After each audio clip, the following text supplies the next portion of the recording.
You are watching or listening to Who Review, and for the next, who knows, maybe about an hour, we are going to be talking about Doctor Who, so you don't have to. Hi, I'm JR. Hi, I'm Matt. And I'm Simon. And I'm Lee. Who? Hello.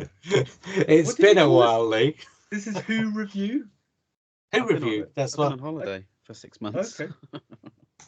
Matt, they've been on the thread for the last several years. Every time we review a Who, it's a Who Review.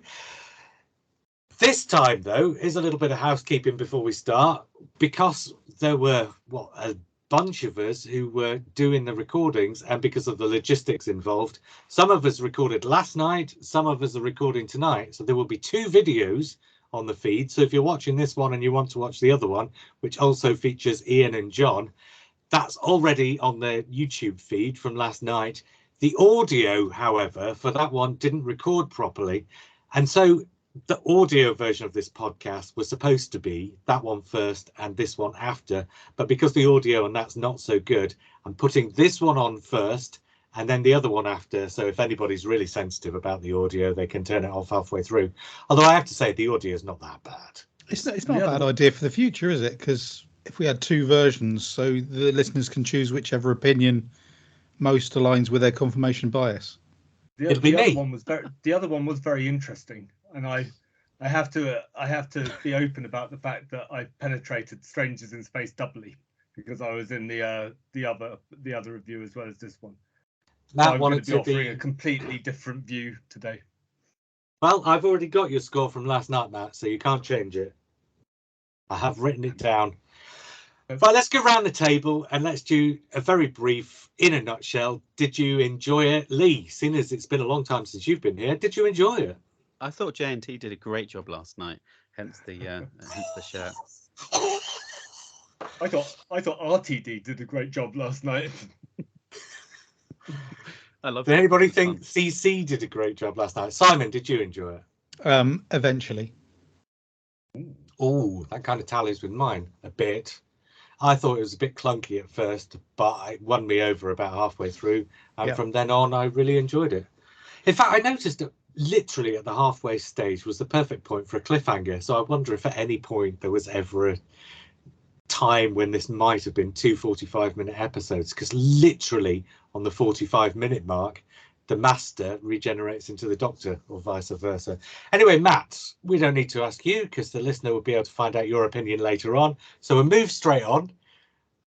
Matt, did you enjoy it? Oh, yeah, I thought it was clunky throughout, but it got away with it just because it just threw old Doctor Who at the wall. So, and that seemed to work. I wonder if, on that note, because it was, some of the dialogue came across as very clunky, and especially I noticed from Janet Fielding and Sophie Aldred, I think. So I just wonder if A, they're a bit out of practice with acting, particularly Fielding, or B, they're also not quite up to speed with the kind of dialogue you have to sort of throw around in sort of quick relief in modern Doctor Who. So maybe there was a little bit of that, but certainly the dialogue itself. I thought their dialogue was the funniest in the whole thing, and I thought they did deliver it. I thought people like Kate Stewart struggled because I think Kate Stewart, she always struggles. No, I think she's great with Stephen Moffat dry jokes in it, but all she had was the sort of the bland yes or no and the kind of the stoic stuff. I think Ace and Tegan had great stuff to say. They were sort of joking, they had repeating some riffs from the old series. But had you noticed in between? I was going to say, did you notice as they were talking, especially Janet Fielding, it almost felt like she was reading in front of her script. And she has done a lot of big finish acting, a lot of radio acting. So Sophie Aldred, but Sophie seems to have remembered that there's cameras going on, so there's a little bit going on her face. But she really held back, didn't she? She didn't go the full ace. So it kind of worked, I think, better. But with Janet, I don't know. It almost felt like she was playing it like a radio play. So you can almost see her face not doing much. There was one particular sentence where she got to the end of the sentence. Yeah. And then realised there was a bit more sentence to come. And then carried on again because she wasn't quite finished yet. Yeah. And Partly that's because obviously she's not as young as she used to be, and when you're older you have to pause for breath more often during the course of your sentences, right? So there's a bit of that. But also I do feel in between the jokes and the references back, they did both have quite a bit of sort of jargony dialogue, and it did feel like the pair of them weren't quite. But yeah, there was clunky dialogue all over for about the first half. But I think once the plot kicked into gear, the episode really took off, I think, for me. Simon, what do you think? Is that what your experience was? I think pretty much, yeah. It just felt like it felt like Doctor Who written by Vicky Pollard at the start. It just felt like chucking everything at the screen, and then this happened, then this happened, then this happened, then this happened, then this happened, and it was a bit like that. And it was like I haven't, I swear, compared this to Day of the Doctor, but I've compared this to Day of the Doctor in as much as Day of the Doctor like lives and breathes, and it felt like a long Day of the Doctor feels longer. I was surprised because it was like, oh, we've got an hour and a half of Doctor Who tonight. It's never been this long, and yet so much was crammed into it. It was so plot heavy, and stuff was just happening. And it was, as you say, it got halfway through, and then suddenly we've got a situation, and then everyone started reacting to it rather than all this stuff being shoveled in. I think maybe a second viewing, I won't have anywhere near the same problem with it. I think it's intentional. I think what Chibnall did, and one of the things I really like about Chibnall is the way he structures things and constructs things. I think he constructed this as the first act was complete chaos with sort of various strands just going all over the place. But then second and third act, I think he really neatly kind of broke the characters up into each strand, and he balanced the coverage of each strand, and then he kind of brought them together quite neatly. So I think the chaos at the beginning was kind of the point. There was one moment sort of in the second half that I thought was a moment of pure writing genius, and it's very much a constructed piece of genius as well, because it was something that you work hard to make look light, and I'll come back to that in a second. But just on the point of how long it was, the fact that 90 minutes flashed by so quickly, here's the thing. I don't know if Lee's aware, but the other two of you'll know, I just had COVID like 3 weeks ago, and I'm in the I'm always tired stage at the moment, because if you've had COVID, you'll know that you go, well, I'm assuming that everybody seems to go through a period immediately afterwards where they're just tired all the time as they're sort of recovering, picking up. And yesterday evening, about an hour and a half before Doctor Who was on, I could barely keep my eyes open. I just couldn't stop yawning. I thought to myself, I'm going to get about 15 minutes in and I'll be asleep, because, even the best of telly and the best of movies can put me to sleep if I'm that tired. And I put it on, fearing the worst, thinking I was probably going to have to watch it this afternoon and I'd be spoiled for everything on social media. And lo and behold, 90 minutes went by in the blink of an eye, and I didn't begin to weary at all during the 90 minutes I was watching it. Now, for all the other faults you can lay at that episode's door, that has to be a mark that it worked, I think. Yeah, I mean the pace, the opening pace of it was wonderful fun. It was great. It had a bit of it had a bit of the 80s in there. It had a little bit of the Tennant thing in, almost like the race with the TARDIS in the car at Christmas time. It had that speed. It's something that Chibnall doesn't do a lot of, which is having a conversation where things are moving really quickly, but making it not clunky and quick fire. And he just about got away with it in that opening scene. I thought John Bishop's character, it was hilarious landing on top of the train, but then getting shot in the face. There was this nice moment where he was like, "Oh, I could have died then," and that led onto his next part, which is his departure, which I'm sure we'll get to. But I thought that worked nicely. I was pulled straight into it, and it was fine. It was fine. It was a nice hark back to the train that she fell through at the beginning as well. We'll just cover that off very quickly. Apparently, John Bishop couldn't make the scheduled recording, so they had to do the bit on the train with him, presumably separately, so that he could have a bit at the start, which shows how he leaves. And then I think they gave his story to Vinder, which explains why Vinder was in it. So the stuff that John Bishop would have had to do was probably why Vinder was probably, for me, the weakest link in the whole thing. And then Vinder absolutely very briefly disappears at the end before John Bishop turns up to do another scene that was clearly recorded separately, right? Although I saw a suggestion on social media, which is just a suggestion of social media, that Vinder's scenes look very kind of Captain Jackie, very like the sort of thing you'd get Captain Jack doing, hunting for an artifact, crashing into the thing. He's armed. And that kind of made a bit of sense to me just looking at it. Yeah. So it could really be either. Of course, but the John Bishop thing is, we definitely were expecting John Bishop to be in. John Barrowman was one of those ones where it could have gone either way. So who knows? But either way, John Bishop's out, Vinder's in. Some of those bits were a little bit weak because, it felt like people were being flown in and flown out a bit according to availability. And on that note, just a brief niggle as well. In the 1916 bit, there's that scene where the Cybermen all surround, as it turns out, a hologram of the fugitive Doctor and end up shooting each other. But at the end of that scene, the Daleks are also gone from the scene. But I don't think there was an explanation. It was the only bit during the course of the episode where I thought, did I miss something there? So I'm wondering if there was a cut scene or a cut line of dialogue or a cut explanation, or maybe I just missed it and it was there after all. Point being, Chris Chibnall gets a lot of criticism for all sorts of things, and one of the things is he doesn't know how to construct an episode of Doctor Who. As Matt sort of alluded to earlier, constructing an episode of Doctor Who I don't think is one of Chris Chibnall's weaknesses. And here's something that happened in this episode. So I think this episode was essentially made up of things we've seen before, but Chris Chibnall was sort of retooling them for this story. And I think in an episode that's kind of dedicated to being about the centenary, and we'll get into that, I think that's fine.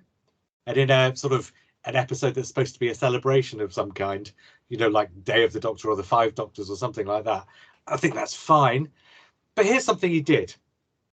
The bit with the tissue compressed Cyberman in Tegan's purse that eventually turns out to be basically the cyber version of the Genesis arc and is filled with living Cybermen. Chibnall, prior to that point, had already had a scene with regenerating Cybermen. So he had already showed us that a dead Cyberman is not dead. So seeing that Cyberman in Tegan's purse, whatever, we should, as a viewer, have twigged, oh, that Cyberman's not dead. And in a few minutes, we'll see what happens with the Cyberman. But Chris Chibnall also showed us a couple of scenes with tissue compressed, not scientists, what were they? They were... seismologists. Yeah, seismologists. So they were scientists. Yeah. But basically, he had deflected our expectation of what might happen with the dead Cyberman by showing us other tissue compressed dead things. And so when we see the tissue compressed Cyberman, we dismiss it as a dead thing, which is a really clever bit of sort of misdirection, because then when the revelation comes about what the tissue compressed Cyberman is actually about, it comes as a complete surprise, despite the fact that it was there in plain sight all along. I thought that was a brilliant piece of telly, just like a Stephen Moffat thing. And I thought, if the whole thing seemed to be, nothing else in the episode was quite as clever or as intelligent as that. But it was a well-constructed story and it all made sense. And I'll get into what I think it's about and what the important stuff was. We can talk about that in a minute. But I'm just saying, I think some of the criticisms of Chris Chibnall are just lazy criticisms that come from people who aren't prepared to sort of actually watch what's in front of them, but instead come to it with preconceived notions of what they're expecting to see that just don't really add up. Did you feel that the child was a kind of a red herring? Yeah, but quite in your face and clunky, if without being. Yeah, it was a bit pointless, really, wasn't it? Because straight away we both looked at each other, me and Finn, and thought, "Oh, timeless child. This would be interesting. This is the way he eradicates the Doctor." And of course, that was done on purpose to make you feel like, "Oh, that's what it's going to be," but it wasn't. But when we saw the girl in the big kind of spidery thing, I was still thinking, is it the timeless child? So even towards the end, I was thinking, hang on, have I missed something? But I think there were two possible problems with it. Firstly, the timeless children idea didn't really come back in this episode, which we were kind of expecting it not. Sort of did, yeah. But then there was potentially the red herring of the timeless child. So then it's sort of lampshading the fact he's not returning to something rather than foreshadowing something he's returning to, which is anticlimactic. And then he reveals that actually it's this kind of squid time creature that we've never heard of before. And I think that's anticlimactic as well. In a story that's so much about the past, Yeah. so grand to have. Matt, did you just say lampshading? Lampshading. So it's when it's a slang term for when a writer or a playwright or a filmmaker intentionally knows that there's a flaw in their script and they actually point it out. Instead of repairing, if it's made on a wobbly set, you have one character goes, look at those walls wobbling, and that's lampshading the wobbly walls. So you get away with the wobbly set because you've turned it into a joke. Rather than fixing the problem, you point out that you've got a problem. Yeah. I think it was a red herring, but I think it was one of those red herrings that you sometimes get in Doctor Who, where actually it is relevant, but it just makes you look in the wrong direction. Because I think this was about the timeless child. I think the whole point of the plot. Right, let's get into this. What was the point of this episode? It's a centenary episode, a BBC centenary episode. And so it's Doctor Who looking to the past. But it's not Doctor Who looking to the recent past. It's Doctor Who deliberately looking to as far into the past as it can reasonably look. And so as far in the past as it can reasonably look, and probably in some ways, fortunately, coincides with when Chris Chibnall was a child and watching Doctor Who. And Chris Chibnall, we probably get the impression that Chris Chibnall is not a fan of 1980s Doctor Who because of his appearance on Points of View. No, that was Chris Chibnall not being a fan of the Sixth Doctor era of Doctor Who, not because of Colin Baker, but because of the writing during that period. And actually, Chris Chibnall was a big fan of the Davison era and a big fan of the McCoy era. And this is doctors who are still alive, companions who are still young enough to get away with doing a bit of running around and stuff.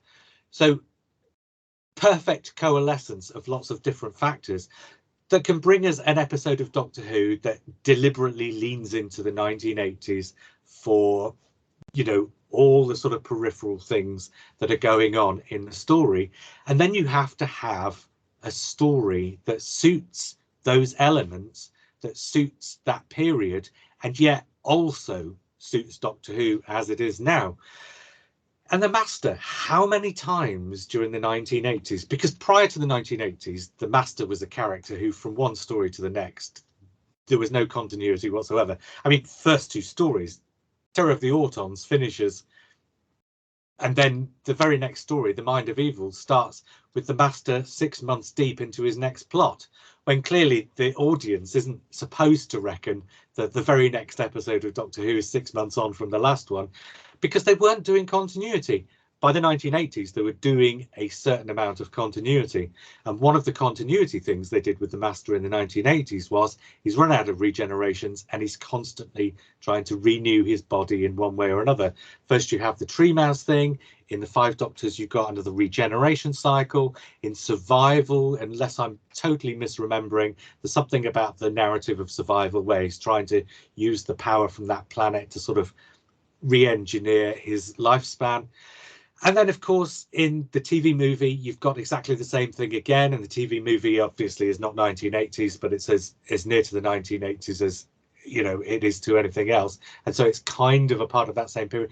So a story about the Master being obsessed with his lifespan absolutely suits the 1980s. But because of what we've seen in the modern era as well, first of all, with Derek Jacobi turning into John Sim, and then John Sim doing the whole potions thing in the End of Time, and then Missy comes along, and you've got all this stuff about, is Missy going to be the very last one? And all this stuff, there's a continuity again about the Master's lifespan in modern Doctor Who. So what better way to do this story than to do a story about the Master's obsession with his lifespan being involved with the Doctor's next regeneration. And of course, the very last time we saw the Master on screen in the modern era was when the Master suddenly found out something the Master hadn't known before, that the Doctor potentially had unlimited regenerations. So of course, what would the Master want to do but take the Doctor's unlimited regenerations, because that solves once and for all a problem that the Master has had perennially ever since, you know, the 1980s in on-screen television terms.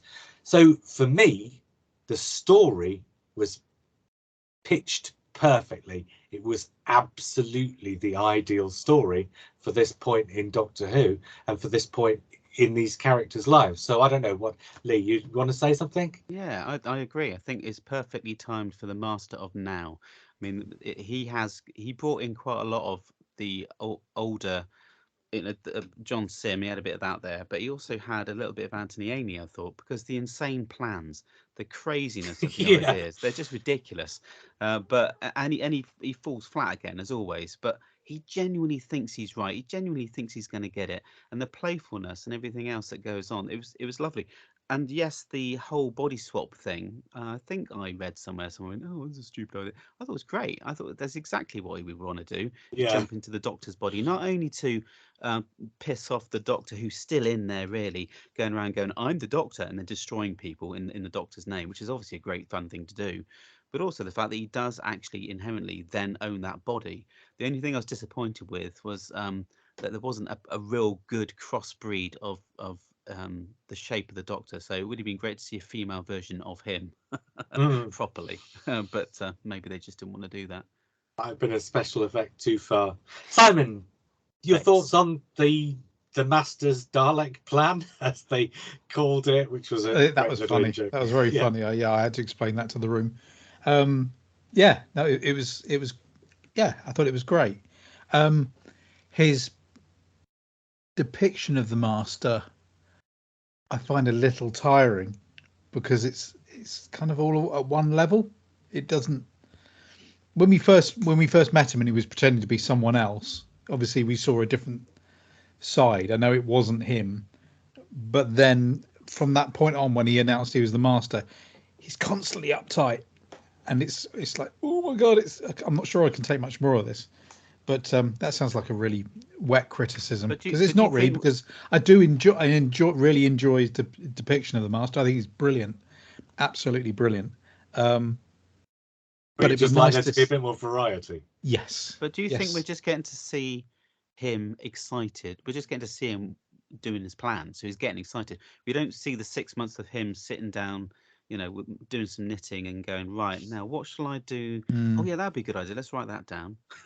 You know, we're not going to be watching that bit. We're going to watch him going, oh my God, my plan's coming together. Here it is. And he's just like a big child. He just can't wait to do it. And he's evil as all hell, isn't he? He just doesn't care. He's probably the nastiest incarnation. Even when he was walking around like a chocolate crisp, he wasn't that nasty.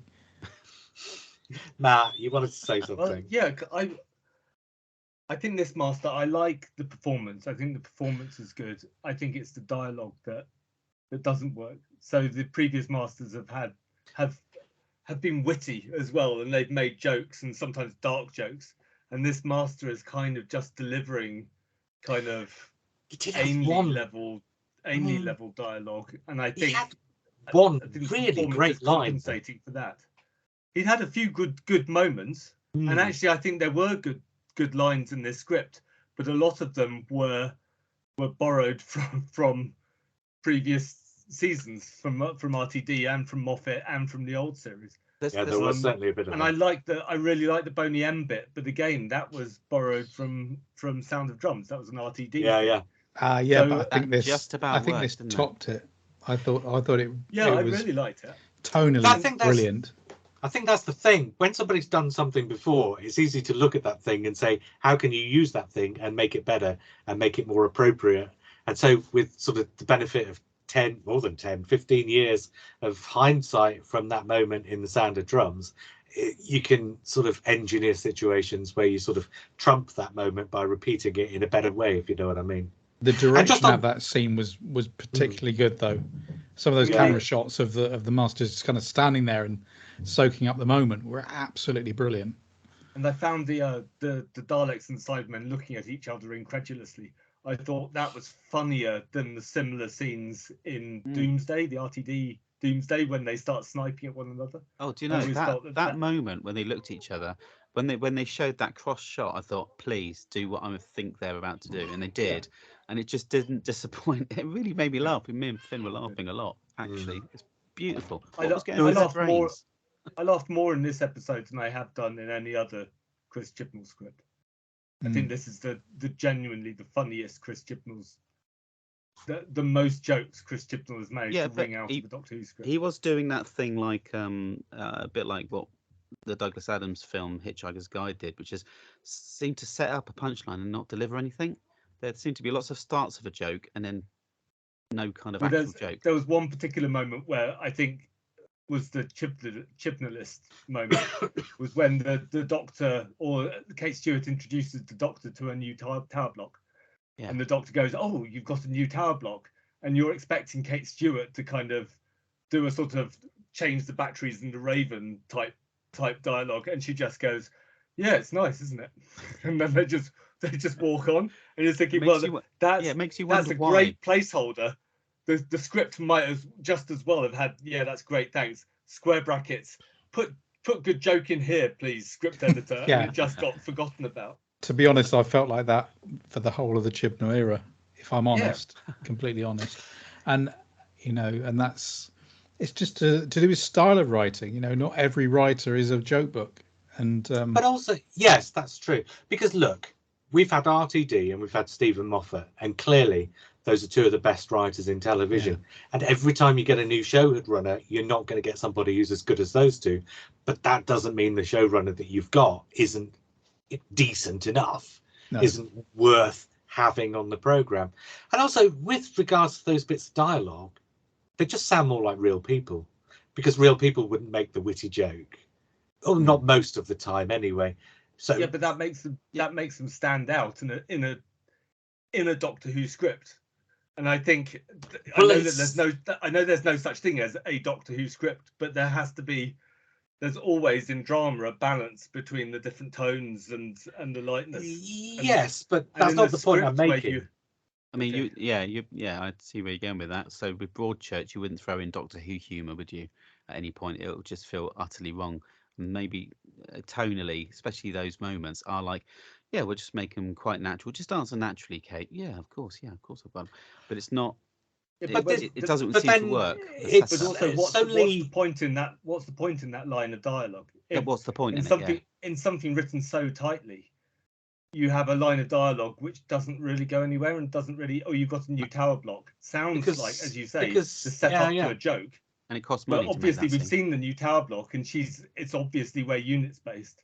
So that dialogue doesn't drive the plot. It's not plot essential. But it's not supposed to be. But it's there because if you bumped into a friend and they said, "Oh, this is where I'm living now," you'd say, "You've got a new house." Yeah, but not in drama. You cut all of those kind of. If something's not essential to the plot, or it doesn't add a kind of a tone to the piece, you cut it out. That's kind of. I mean, I agree that I think Chibnall's a great writer in the sense that he's got things on the screen which has to take huge amounts of skill. I think he's a great constructor of stories. Yes, I think his stories tie together. I think he's very clear about what his stories do. I think his dialogue is the downside of him. I think that the dialogue is the thing that lets him down.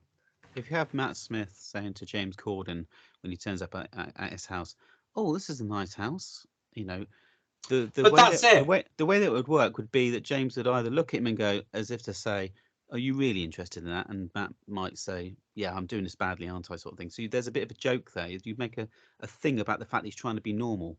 But with Jodie Whittaker, she can be normal. She can get away with it because she's much more.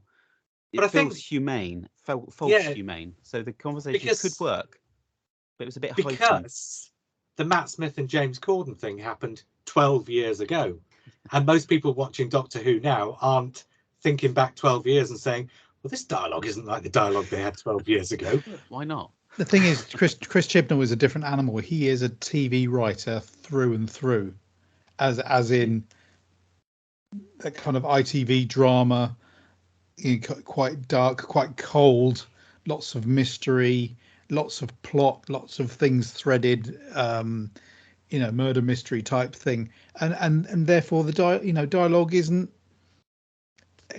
You're not going to watch that program and look for sparky dialogue. You're really not. Yeah, and that's why I don't watch those programs. It's about taste as well, isn't it? But I'm not saying. I don't think I'm saying compared to old Doctor Who, this stands out as odd dialogue. I'm saying these bits of dialogue, they're not sparky. They're not adding mystery or plot.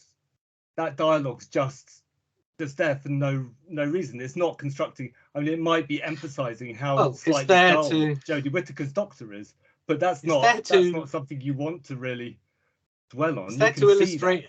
It's there to illustrate an acknowledgement between the two characters. But that's of not a change in circumstance. But at worst, it's really dull. Yeah, and that's talking the problem. about that. That's an. I'm not making any claims for it being great. I'm just saying it's it doesn't have to be great to be there. But this is the thing, right? Immediately after that scene, they're inside the building, aren't they? And she meets Tegan and Ace, I think. Anyway, there's a moment there where I felt like the Doctor was being not bitchy, but almost like, this is a pain in the neck. What are they doing here? I've got to try and be nice now. And then she like that off. bit. It's like I like that bit. I like that bit, but I don't think the words that came out anyone's mouth were particularly interesting. But there was a feeling about the scene, and I think the actors did a beautiful job, and I think the director did a brilliant job. I just don't think the words were there. It wasn't. And I think every line of dialogue I think every line of dialogue does have to be great, because these are written by a really great scriptwriter, Chris Chibnall. They're script edited. They're planned in committees. There's table readings. Edited. They're directed. They're edited. There's so many different ways of saying, is this dialogue suitable? Does it need to be there? Is this dialogue great? If the dialogue's not great, then put something else in, or chop the scene, or do something else. Why is dialogue that's just sort of just fine getting through? If these things are supposed to be sort of honed. You look at every layer of this program, and I mean, once again, Doctor Who has never looked this good. It was absolutely beautiful, every scene. And as I say, that the flip side of there being so much in that first half is that a production team had to create that from scratch. I mean, blimey, what a thing, really. The whole movement, like I said at the beginning, and the Cybermen going in and killing people. You see them killing people, right? Properly killing people. We don't normally get a nasty. A lot of us talk about the Cybermen, and we're like, I'm not too scared of them, whatever.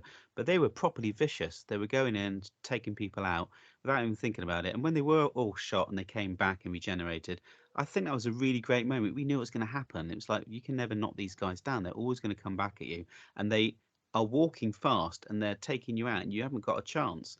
Whereas, in the past, we always see the Cybermen getting killed pretty quickly, taken out. There's no real threat.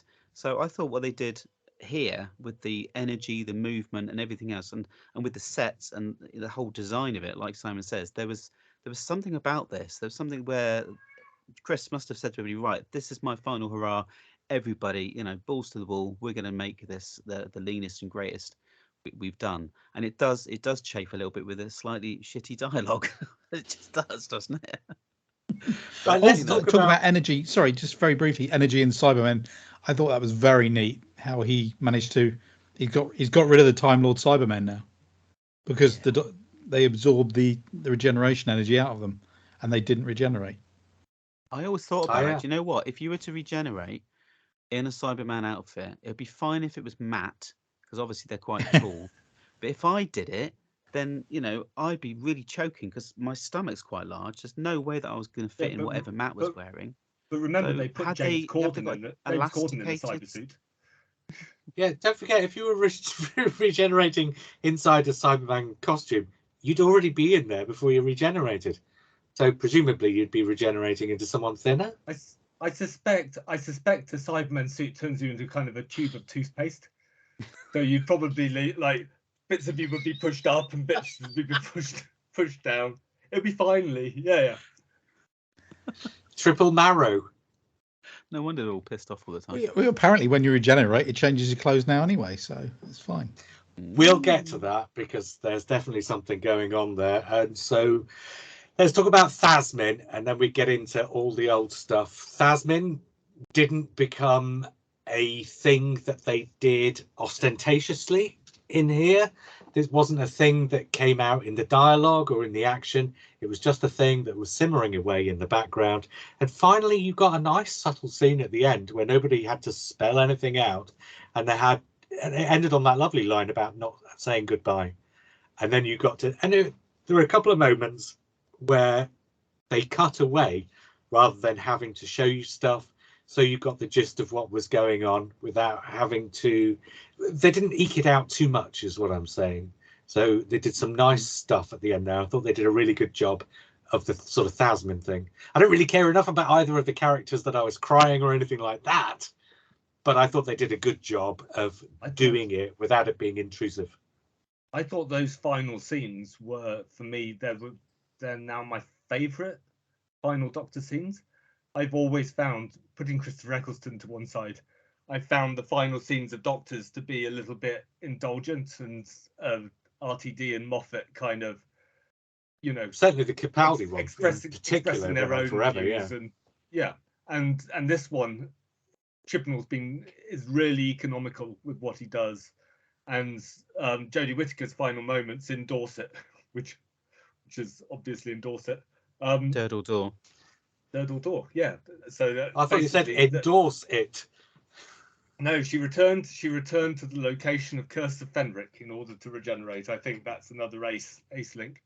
Oh wow. I thought those scenes were really well done. I thought her final speech was really nice.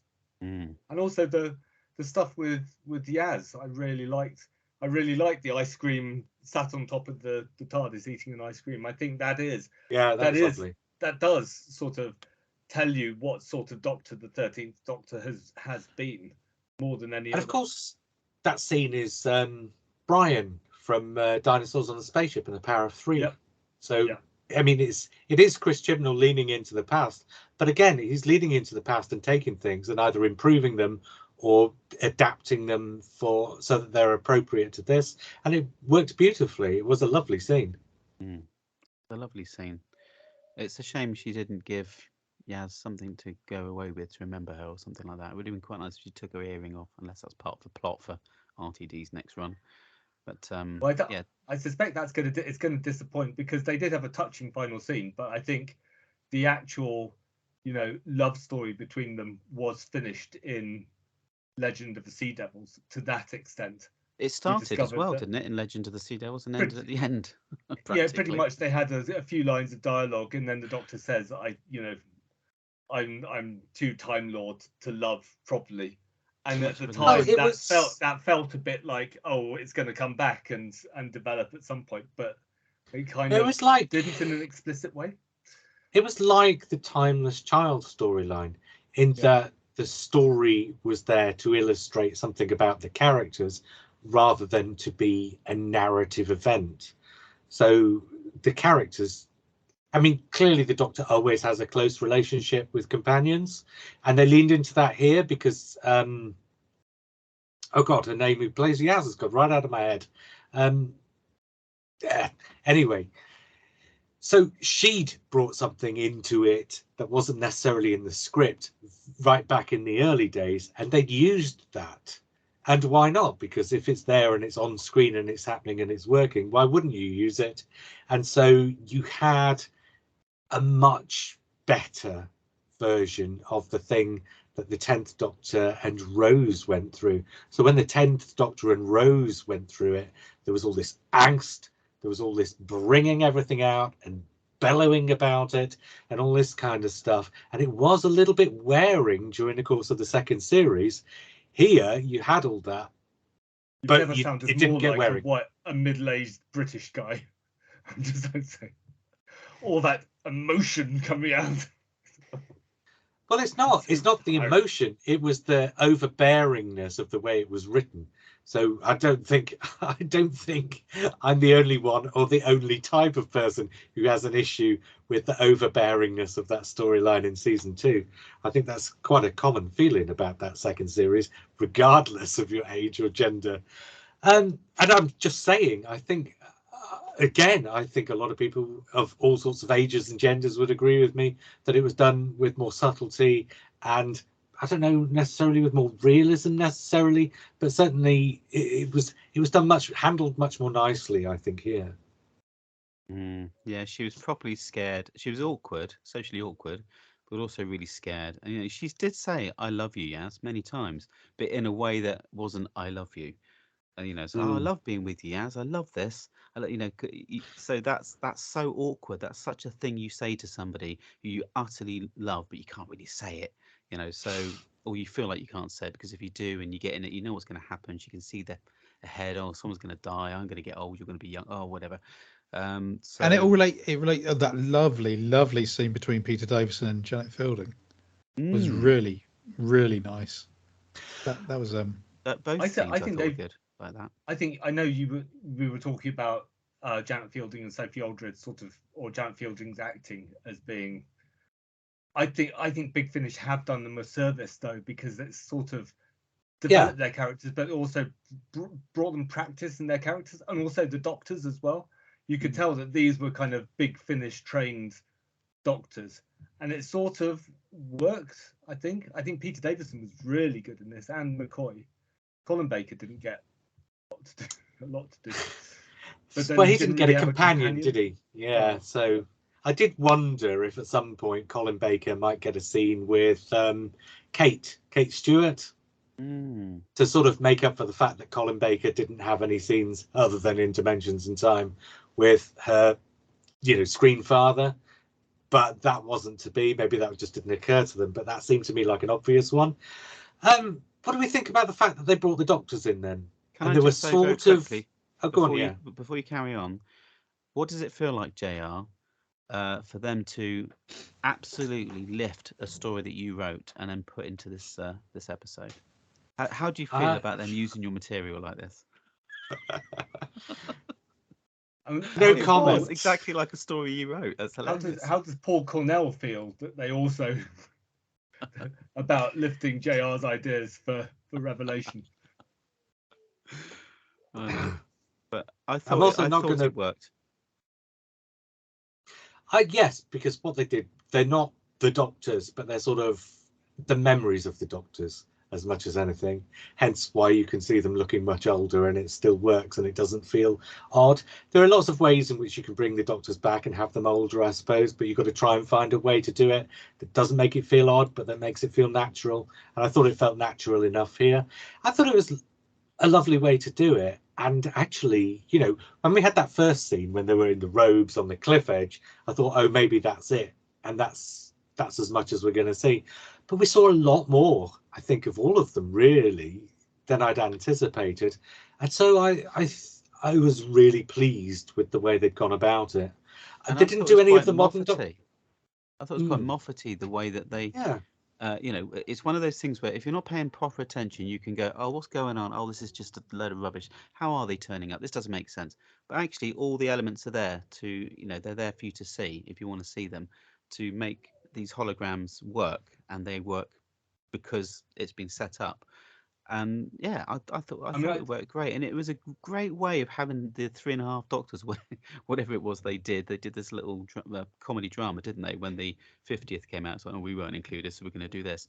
But they brought them in, those 80s Doctors, to do this specifically, and Paul McGann, of course, and it just felt lovely. I had a real nostalgia hit when that happened, even though they were old and fat.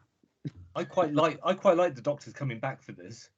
But it was quite a coincidence that Chibnall doesn't just choose one method of bringing the Doctors back. There are two completely separate and independent methods. So there's the kind of New Adventures sort of psychoscape in between regenerations. JR's idea, and I liked that. It wasn't sort of so New Adventures-y that it becomes interminable and gives you a headache. But then there's the second one, which is the psychically adapted holograms that change their shape depending on the person they're speaking to. and I kind of liked that idea. It was a coincidence that there were two separate ways of bringing back old doctors in one episode, but I think they both brought something. I really like the Paul McGann refusing to wear robes line as well. That's another part that I openly laughed at, because there's no reason for that other than just the joke, and there's no real reason that the McGann doctor would refuse to wear robes. The other reason for it was because they'd given him a new costume the last time he appeared in the 5-minute scene. So this was a way of sort of putting that costume on screen in the main series as opposed to in a sort of side thing. And so I think they deliberately did that for that reason, and then justified it with the line about he refuses to wear the robes. And of course, because he's the TV movie doctor, and so he's a kind of separate thing from the rest of them, then he's the one who would do something slightly different. So the whole thing, like I was saying about that scene with the tissue compressed Cyberman, the whole thing I thought felt like all those elements had enough thought put into them that they all felt natural and appropriate and coherent, as opposed to just things that he'd thrown at the screen because he wanted to see those people there. How do we feel about the idea, maybe then, because obviously he throws in that line of dialogue from Kate Stewart? I wonder if that line of dialogue at the end from Kate Stewart is actually sent to him by RTD, and who said, can you get Kate Stewart to say this about them occasionally having work to do for these?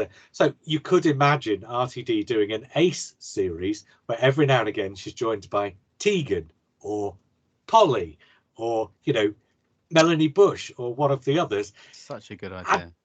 And also, because the last time we did this, it was Sarah Jane and she had K9, but K9, generally speaking, was only in the attic. You could also have, if you have a spin-off series which revolves around Ace and occasionally other old companions, all of them have got this chip on their shoulder, and every now and again, maybe twice a series, you get a guest appearance from Peter Davison or Colin Baker in the attic, just imparting a little bit of advice in the middle of a story somewhere. Wouldn't that be lovely? I did. Sorry, go on. No, you go, Simon. Well, I was just going to say something snarky anyway. Oh. And so we knew that. Snarky about me or snarky about? No. We knew that. I don't want to. I don't want to say loads of negative. No, all I was going to say is I found it somewhat ironic that Jodie spent the second half of this story essentially being a posh Alexa, giving out information, and I thought that was quite a nice little touch about her era, really. Anyway, sorry, man. But also that related back to the finale in Flux, where she was kind of split up in that kind of way as well. So it felt thematically like it came out of what happened in both Flux and The Timeless Children. So thematically, Chibnall's sort of finale episodes have all had this theme of the Doctor not being the Doctor in various different ways. So there's been this sort of thematic consistency to the way he writes these things. I preferred it here to Flux. But we know RTD wanted to bring Ace into the whatever season of Sarah Jane didn't get made.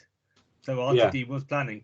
I was skeptical before Power of the Doctor about Sophie Aldred coming back onto television to act in something that's not a voiceover or not a radio play. But I think actually Power of the Doctor, I was so happy with how she was. I just found her really believable and sort of balanced and witty. And even the stuff that used to the sort of the language, the kind of Andrew Cartmel sort of kind of mistaken teenage language, it worked here because it's sort of delivered ironically. And I could see how she could carry a Sarah Jane type series herself. Yeah. She's got very deep eyes.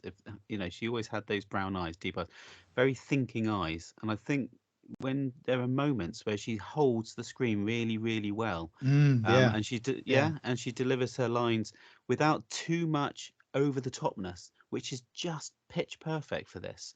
Whereas I think Janet was feeling a little bit, how do I do this? Should I go a little bit more over the top? And it's all happening at the same time. You can kind of almost tell. But with Sophie, she's really calm. And I'd easily watch a series with her in it. I think she'd be great. And I I didn't notice anything wrong. Nothing stood out as wrong for me about Janet Fielding either. But I did wonder if maybe the different way of making the series, where you're not sort of rehearsing for ages and then you've got a sort of limited number of takes to deliver, I wonder if that serves them quite well, because they have a bit of time to sort of get into their character, or they can be a bit more spontaneous, or they can, you know, make mistakes and it doesn't end up going through. So that, I wonder if that could help. She was a lot better than I would have imagined she would be, not having acted on screen for 30 years. And actually, tonally, she was completely within character, wasn't she? Yeah. I thought she was really good. I just, you know, what I referred to at the start of the episode was literally a couple of lines of dialogue that it felt like she just hadn't quite got a handle on. But like I say, that might just be age as much as anything else. Yeah, and what was that weird scene where she fell down the shaft, right? We should, you know. Yeah, they didn't really explain how she survived. Yeah, how did she survive it? She got metal legs. I thought she was like a laundry scoop, so she just sort of slid out the bottom. Yeah, but no, still, I mean, they did.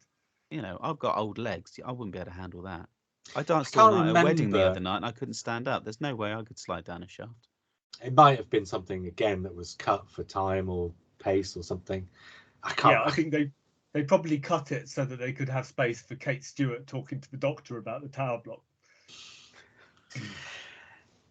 Let's talk about the regeneration, and then we can talk about, well, no, before we talk about the regeneration, let's all smile because Ian Chesterton was in it. Yeah, but they, as I said in the other podcast, they missed the trick. They could have got William Russell skydiving off the tower block. And how good would that have been? Repeat everything you've said in the other episode in this I'm not repeating everything. I'm just repeating my favourite bits.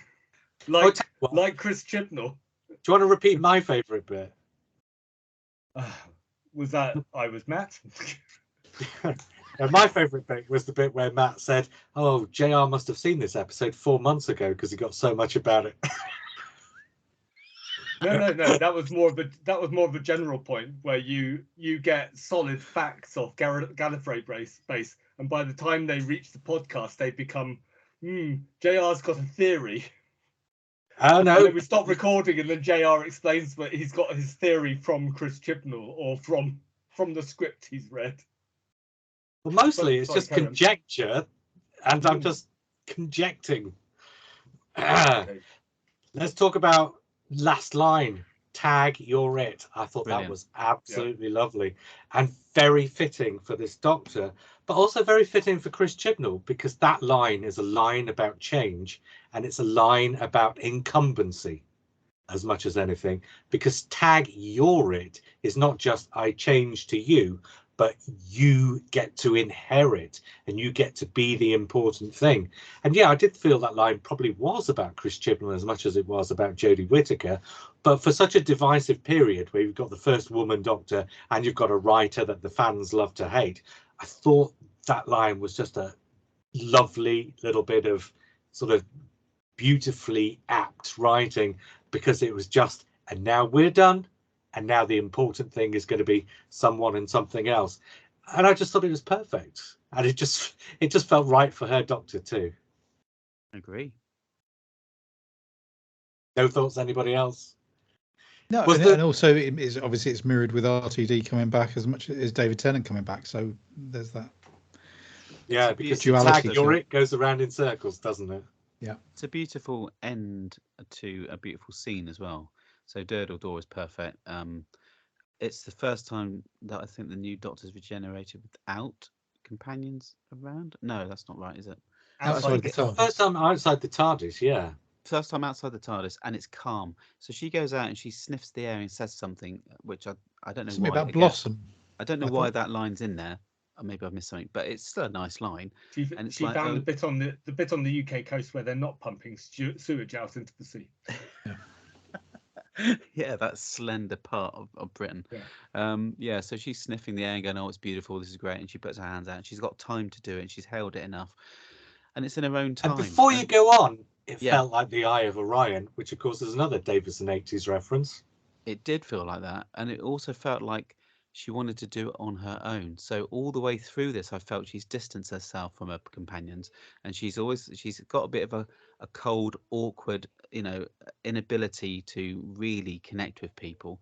So when she does connect with people, and you see it in her eyes when she does, that's the good bit of Jodie Whittaker's acting. That's a good bit of the Doctor, where you know that she just cannot connect with people. She's finding it really hard, so she's always acting to connect with people, which is a thing that people have got if they've got anxiety. So they play that really well. So her happy place is on her own on top. Exactly, her happy place is on her own on top of a cliff with no one around her, and I think that's quite telling. If you go back now and look at her tenure, you probably see it a lot more that she just doesn't want to be with people. Hello, darling. There's a baby there. Simon. Oh. Simon, regeneration. Yeah, it was great. Yeah, I can't fault it. I can't fault it. Are we going to talk about the clothes changing, or? Yes, because I wanted to finish off with all the Jodie Whittaker, Chris Chibnall stuff, and then get into the RTD stuff. So let's pause before we talk about the other side of the regeneration. And before we do that, we've got a visitor on the video feed. And before we do that, let's talk about something external to the episode itself, because we've got the overnight ratings. So let's just spend 20 seconds on the overnight ratings. And see if we can get Ren off to sleep, you mean? Yeah. 3.71 million, which is 1.51 million up on Legend of the Sea Devils, but it is just slightly down. Flux averaged 3.83 million on the overnights. So it's a tiny bit down on Flux, but it's very much up on Legend of the Sea Devils. And I think it's probably slightly above what people might have been expecting, because I think the expectation, because over the last 12 months, ratings still going off a cliff. And I think an overnight rating of 3.71 million for a sort of drama like this, especially a sort of 90-minute one, which is quite a substantial chunk of the evening for people to sort of give up to watch it. I think 3.71 is actually an overachievement, and it'll probably come in at about 5 million, which obviously, given the figures from a few years ago, sounds terrible. But actually, in the current sort of television climate, a sort of final 7-day figure, consolidated figure of 5 million, it's actually pretty damn good, really. Chibnall should have buried the Queen halfway through the story. He'd have got loads of viewers then. True. Anybody want to add anything about or should we get into RTD? I was just going to say about how has everyone found the BBC centenary? There was a brilliant Antiques Roadshow on earlier in the evening. But other than that, I've not found anything on the BBC. Did you watch the horrible histories thing? No. This is what I was going to say. Has anyone because I'll look it up on iPlayer. I've not watched it yet. I did catch a little bit of it, and it looks great. So I'd definitely recommend it. It's only 20 minutes as well. I mean, all of these programs could have been massive adverts for BritBox. So I don't really understand why it's been quite. Oh, BBC's pulled out of BritBox. ITV's bought BBC out. BBC's no longer. Yeah, so BBC's no longer financially involved in BritBox, and the suggestion is probably that the BBC will take their stuff off BritBox and put it onto iPlayer. So iPlayer will start doing the sort of vintage stuff as well as the new stuff. With a subscription, I assume. Possibly, maybe a subscription globally, but free in the United Kingdom or something like that. Nobody knows, because I don't think it's decided. But with the BBC having pulled out of their financial commitment to BritBox, then the suggestion is definitely that something will change. So has there been anything good on? Because I don't watch telly. I only watch. As I say, Antiques Roadshow was good. Matt, BBC charged for DVDs and Blu-rays and VHS tapes and books and all sorts of other things. They can charge for stuff that's external. iPlayer, their only obligation is to put it on free for 30 days. Anything beyond 30 days is after the life of the programme. BBC's, as I understand it, the BBC's remit is to make a programme available for free for 30 days. And beyond the 30 days, then the BBC owns the programme independently of the licence fee. The licence fee is there to get the programme produced and broadcast. And now the broadcast is like a 30-day thing because of iPlayer. But beyond the 30 days, the BBC can charge for it. Otherwise, they wouldn't be able to do BritBox, right? They wouldn't have been able to do BritBox in the first place. So yes, if they wanted to charge a subscription for iPlayer, I don't think there's any legal requirement for them not to. So it could happen, but who knows what's going to happen? This is all conjecture at this point. But all we do know is that the BBC's financial commitment to BritBox has come to an end, and BritBox is not going to exist as BritBox anymore. It's probably going to be rebranded as ITVX, I think it's going to be called. Great. I think I'd like to hear about one that I'm not going to subscribe to. That's great, Bob. Great for me. Right, let's talk about the RTD stuff, shall we? And before we talk about the RTD stuff, there was a thing on the other podcast that if you're listening to this on the audio will be coming up after this podcast, because that's the timey-wimey way we like to do things, right? And also because of the audio not being up to scratch. But there was a thing about the Wizard of Oz, and there was a thing about which characters would be the Wizard of Oz. Do you remember talking about that, Matt? So I would like to make a suggestion that RTD would be the Cowardly Lion, Stephen Moffat would be the Tin Man, and Chris Chibnall would be the Scarecrow. Would anybody like to suggest alternatives to those suggestions? So Chris Chibnall's hunting for a brain. I'm talking about RTD's fan perspectives. Hunting for the heart.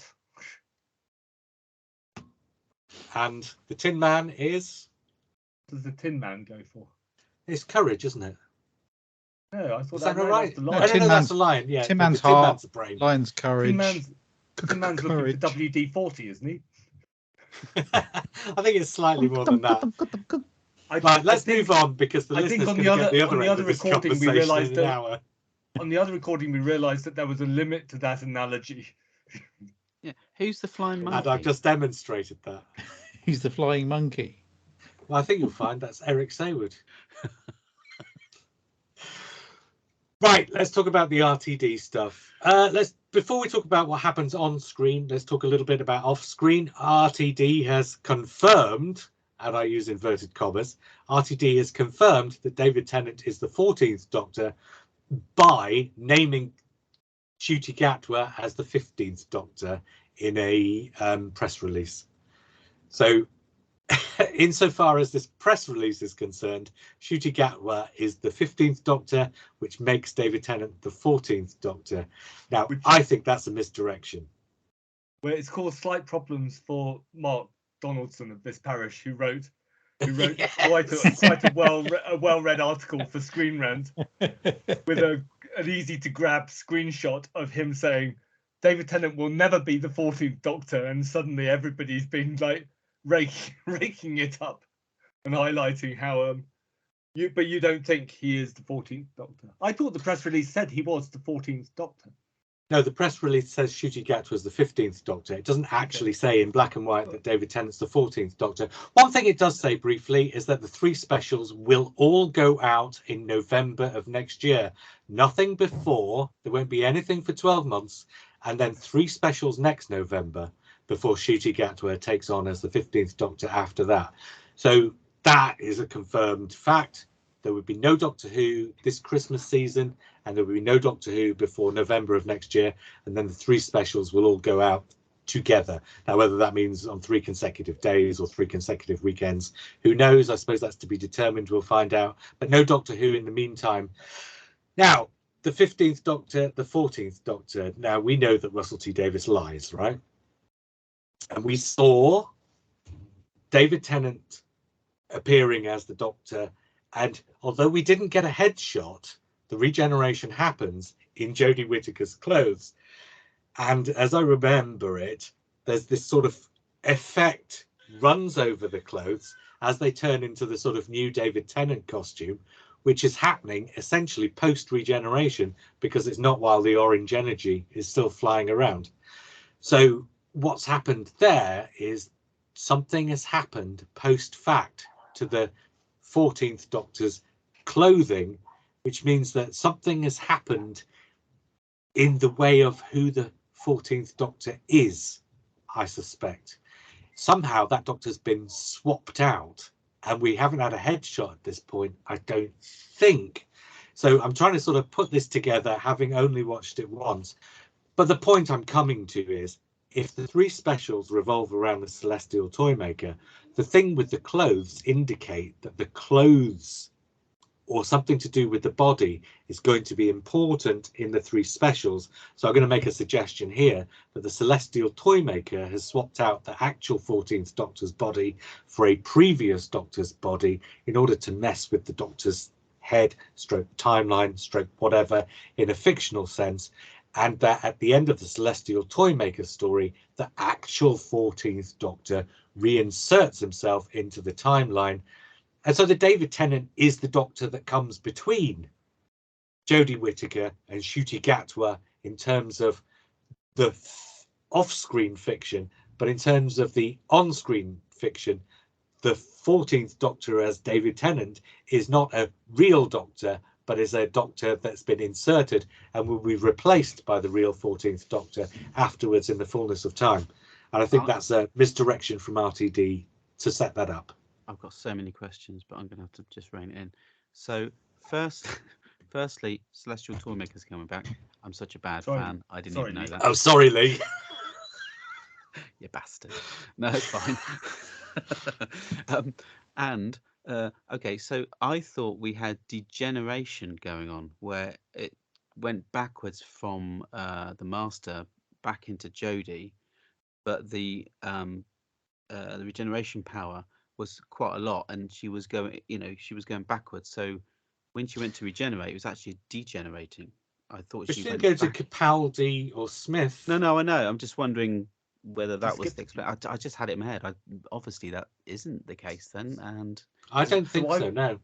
But you're right about the fact that the clothes it would make sense having the clothes with the Celestial Toymaker messing around, because he did it with Jamie, all that sort of stuff. Yeah, so that was the Master of the Land of Fiction. Yeah, but it's a similar idea, isn't it? You're such a you're bad right. fan. It is. Maybe it's Lee. Wait a minute. No wonder we don't get you on the podcast that much. We do, Lee. We do. It's not been confirmed.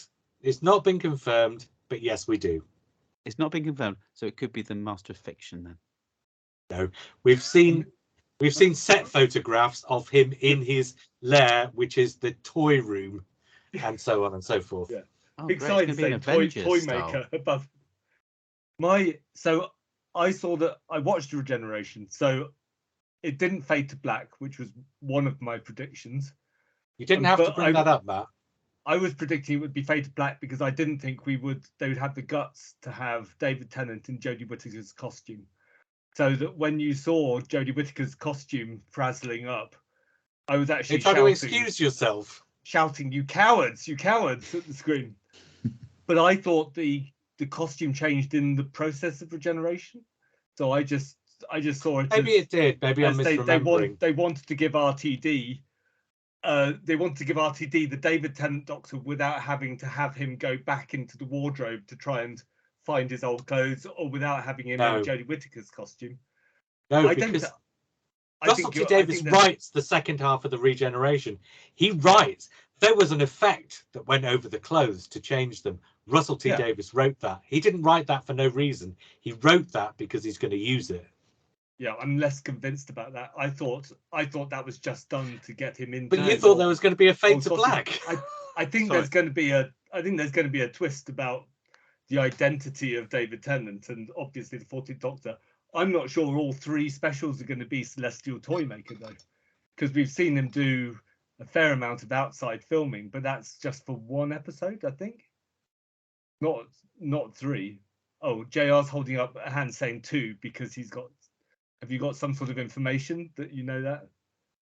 Yes. Okay. Okay. So, but unless it's the Celestial Toymaker all the way through, I don't know.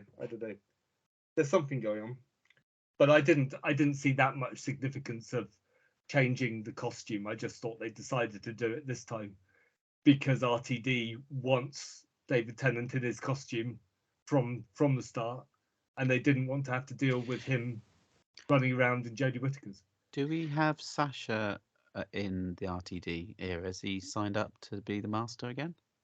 No idea. Who knows? Nobody knows. That would be great. He'd be great with the dialogue, wouldn't he? I think RTD, if he uses the Master again, which probably he will, but you can't say for sure, he'll want to recast him. It, them. True. Just trying to think. Didn't happen underwater. Put it that way. No. Did we like the dialogue? I recognise these teeth. I liked. What was obvious. I fully expected the we all teeth. expected.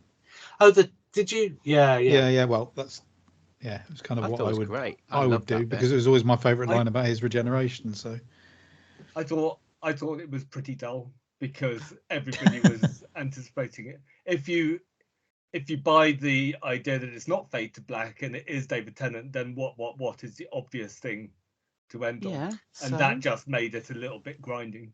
I think Tennant get slightly... back in your cyber suit. You're well.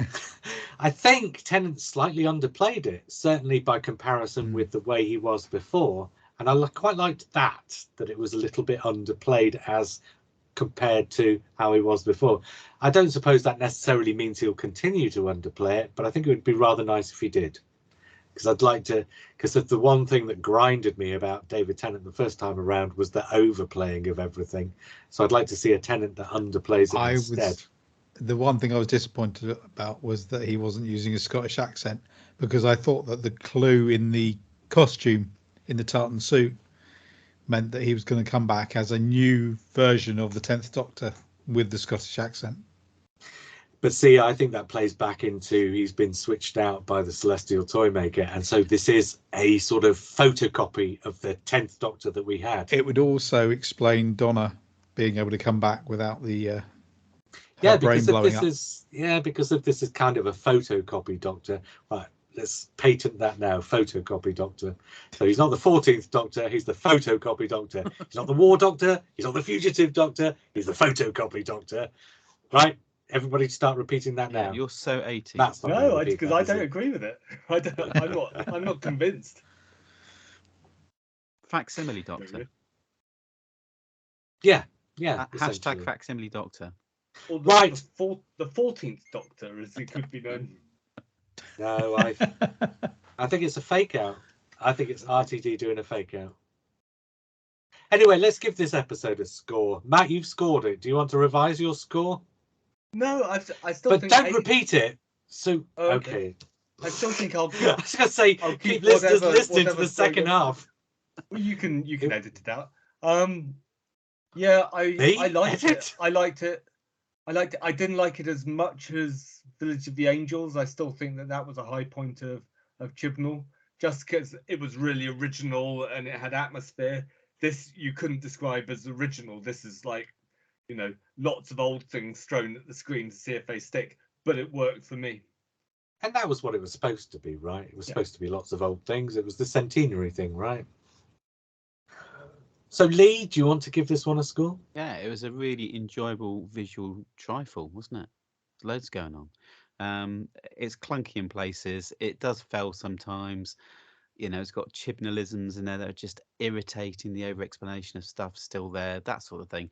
But do you know what? It cracked on a pace, and I just needed to rest my brain and just enjoy something of Doctor Who again, and it absolutely kind of delivered. So I would say my son would probably give it 9 or 10 out of 10. I would probably give it an 8. Okay, an 8 from Lee. Simon?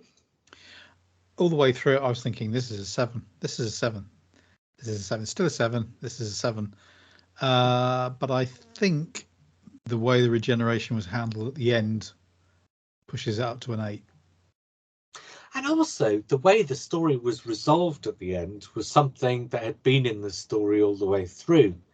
So it wasn't like a Deus Ex Machina thing, but it was a satisfying ending too, I think. But again, some of it was a bit clunky, and for the first half an hour at least, I was kind of a little bit getting slightly irritated with it before I really sort of started getting involved with it. So I also am going to go for an 8. It was the 80s. It was the 80s with a really high budget, wasn't it? It was the 8s. Because we've all scored it an 8. Well, we don't know what I've given it, because I'm talking about the 4 of us here. Yes, although you have said it and I don't edit. What was your score? Get Are it? you not allowed to say your There score? was a little bit. There was a little bit there of poetry. You have said it, and I don't edit. Get it, Lee? Do you like it? I was Lee. I was JR. No, after. So if you're watching on video, this is the end of the review, the second half of the review. If you're listening on audio, this is the end of the first half of the review, and the second half of the review will be coming in this very same episode immediately afterwards. Until then, I was JR. Matt. I was Matt. I was Simon. And I was Lee. And we will speak again soon.